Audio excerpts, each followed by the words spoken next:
Today I'd like to review for you the Mario Badescu Facial Spray. It has aloe, herbs, and rosewater for all skin types. It's a face mist that hydrates, rejuvenates, and clarifies. So let me just say, during the winter months, I get drier than I do in the summer months.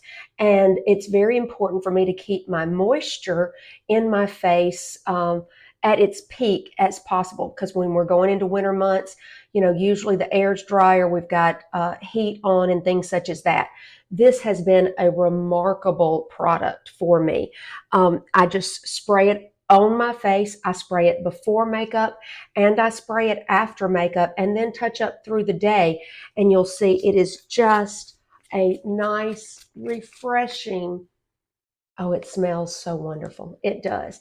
It is a great mist that you can put on your face over makeup or under makeup just to keep that hydration in. So if you deal with a little bit of dry skin, take it from me. You want to pick up the Mario Badescu Skincare Facial Spray.